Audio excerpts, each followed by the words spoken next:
February 17, 2026 ಮಂಗಳವಾರ ಮಾರುಕಟ್ಟೆಯ ಸಂಪೂರ್ಣ ಮಾಹಿತಿ ಇಲ್ಲಿದೆ. ಇಂದು ಭಾರತೀಯ ಷೇರು ಮಾರುಕಟ್ಟೆಯು ಆರಂಭದಲ್ಲಿ ಕುಸಿತ ಕಂಡರೂ ನಂತರ ಚೇತರಿಕೆಯ ಹಾದಿಯಲ್ಲಿದೆ. ಚಿನ್ನ ಮತ್ತು ಬೆಳ್ಳಿ ಬೆಲೆಗಳಲ್ಲಿ ಗಮನಾರ್ಹ ಇಳಿಕೆಯಾಗಿದ್ದು ಆಭರಣ ಪ್ರಿಯರಿಗೆ ಇದು ಸಿಹಿಸುದ್ದಿಯಾಗಿದೆ. 1.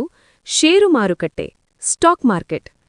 ನಿನ್ನೆ ಸೋಮವಾರ ಭರ್ಜರಿ ಏರಿಕೆ ಕಂಡಿದ್ದ ಮಾರುಕಟ್ಟೆ ಇಂದು ಲಾಭ ಕಾಯ್ದಿರಿಸುವಿಕೆ ಅಥವಾ ಪ್ರಾಫಿಟ್ ಬುಕಿಂಗ್ ಮತ್ತು ಜಾಗತಿಕ ಮಾರುಕಟ್ಟೆಯ ಮಂದಗತಿಯಿಂದಾಗಿ ಅಸ್ಥಿರತೆಯಿಂದ ಕೂಡಿದೆ.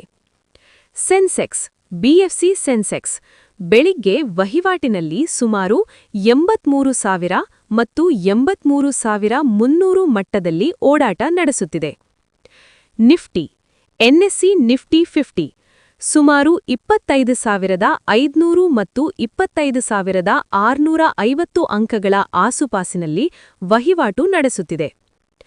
ಪ್ರಮುಖ ಷೇರುಗಳು ಇಂದು ಇನ್ಫೋಸಿಸ್ ಶೇಕಡಾ 3ಕ್ಕಿಂತ ಹೆಚ್ಚು ಏರಿಕೆ ಕಂಡಿದೆ.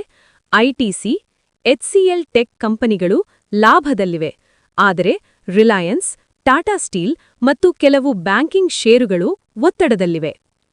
1. ವಲಯವಾರು ಪ್ರದರ್ಶನ ಸೆಕ್ಟರ್ ವೈಸ್ ಅನಾಲಿಸಿಸ್. ಇಂದು ಮಾರುಕಟ್ಟೆಯಲ್ಲಿ ಎಲ್ಲಾ ವಲಯಗಳು ಒಂದೇ ರೀತಿ ಲಾಭ ನೀಡುತ್ತಿಲ್ಲ. ಐಟಿ ವಲಯ ಐಟಿ ಸೆಕ್ಟರ್ ಇಂದು ಮಾರುಕಟ್ಟೆಯನ್ನು ನಡೆಸುತ್ತಿರುವುದು ಐಟಿ ಕಂಪನಿಗಳು. ಇನ್ಫೋಸಿಸ್ ಮತ್ತು ಟೆಕ್ ಮಹೀಂದ್ರಾ ಉತ್ತಮ ಪ್ರದರ್ಶನ ನೀಡುತ್ತಿವೆ. ಬ್ಯಾಂಕಿಂಗ್ ಮತ್ತು ಹಣಕಾಸು ಎಚ್ಡಿಎಫ್ಸಿ ಮತ್ತು ಐಸಿಐಸಿಐ ಬ್ಯಾಂಕ್ಗಳ ಷೇರುಗಳಲ್ಲಿ ಸ್ವಲ್ಪ ಮಟ್ಟದ ಒತ್ತಡ ಕಂಡುಬರುತ್ತಿದೆ. ಇದರಿಂದಾಗಿ ನಿಫ್ಟಿ ಬ್ಯಾಂಕ್ ಸೂಚ್ಯಾಂಕವು ಕೆಂಪು ಬಣ್ಣದಲ್ಲಿದೆ ಅಥವಾ ಇಳಿಕೆಯಲ್ಲಿದೆ. ರಿಯಲ್ ಎಸ್ಟೇಟ್ ನಿರ್ಮಾಣ ಕಾಮಗಾರಿಗಳ ವೆಚ್ಚ ಹೆಚ್ಚಾಗುತ್ತಿರುವ ಹಿನ್ನೆಲೆಯಲ್ಲಿ ರಿಯಲ್ ಎಸ್ಟೇಟ್ ಷೇರುಗಳಲ್ಲಿ ಅಲ್ಪ ಇಳಿಕೆ ಕಂಡುಬಂದಿದೆ. 2. ಇಂಧನ ಮತ್ತು ಕರೆನ್ಸಿ ದರ ಫ್ಯೂಯಲ್ ಆ್ಯಂಡ್ ಕರೆನ್ಸಿ ಷೇರು ಮಾರುಕಟ್ಟೆಯ ಮೇಲೆ ಪ್ರಭಾವ ಬೀರುವ ಇತರ ಅಂಶಗಳು. ಪೆಟ್ರೋಲ್ ಮತ್ತು ಡೀಸೆಲ್ ಬೆಂಗಳೂರಿನಲ್ಲಿ ಪೆಟ್ರೋಲ್ ಬೆಲೆ ಸರಿಸುಮಾರು ₹102.84 ಮತ್ತು ಡೀಸೆಲ್ ₹88.95 ಆಸುಪಾಸಿನಲ್ಲಿದೆ ಅಥವಾ ಸ್ಥಿರವಾಗಿದೆ.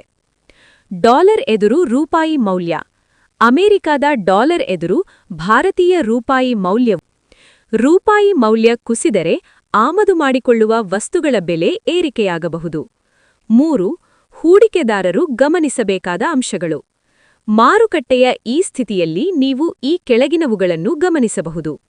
ವಿದೇಶಿ ಹೂಡಿಕೆದಾರರು ಎಫ್ಎಫ್ಐ ಕಳೆದ ಕೆಲವು ದಿನಗಳಿಂದ ವಿದೇಶಿ ಹೂಡಿಕೆದಾರರು ಭಾರತೀಯ ಮಾರುಕಟ್ಟೆಯಿಂದ ಹಣವನ್ನು ಹಿಂತೆಗೆದುಕೊಳ್ಳುತ್ತಿದ್ದಾರೆ. ಇದು ಮಾರುಕಟ್ಟೆಯ ಏರಿಕೆಗೆ ತಡೆಯೊಡ್ಡುತ್ತಿದೆ.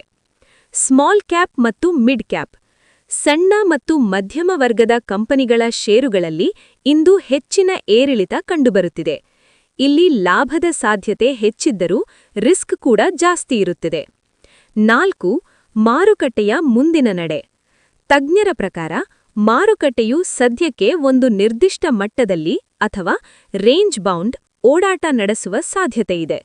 ಜಾಗತಿಕವಾಗಿ ಹಣದುಬ್ಬರ ಮತ್ತು ಬಡ್ಡಿ ದರಗಳ ಬಗ್ಗೆ ಬರುವ ಸುದ್ದಿಗಳು ಮುಂದಿನ ದಿನಗಳಲ್ಲಿ ಮಾರುಕಟ್ಟೆಯ ದಿಕ್ಕನ್ನು ನಿರ್ಧರಿಸಲಿವೆ. ವಿಡಿಯೋ ಇಷ್ಟವಾದರೆ ಲೈಕ್ ಮಾಡಿ, ಶೇರ್ ಮಾಡಿ, ಸಬ್ಸ್ಕ್ರೈಬ್ ಮಾಡಿ ಫ್ರೆಂಡ್ಸ್, ಮತ್ತು ಬೆಲ್ ಬಟನ್ ಒತ್ತಿ ಫ್ರೆಂಡ್ಸ್.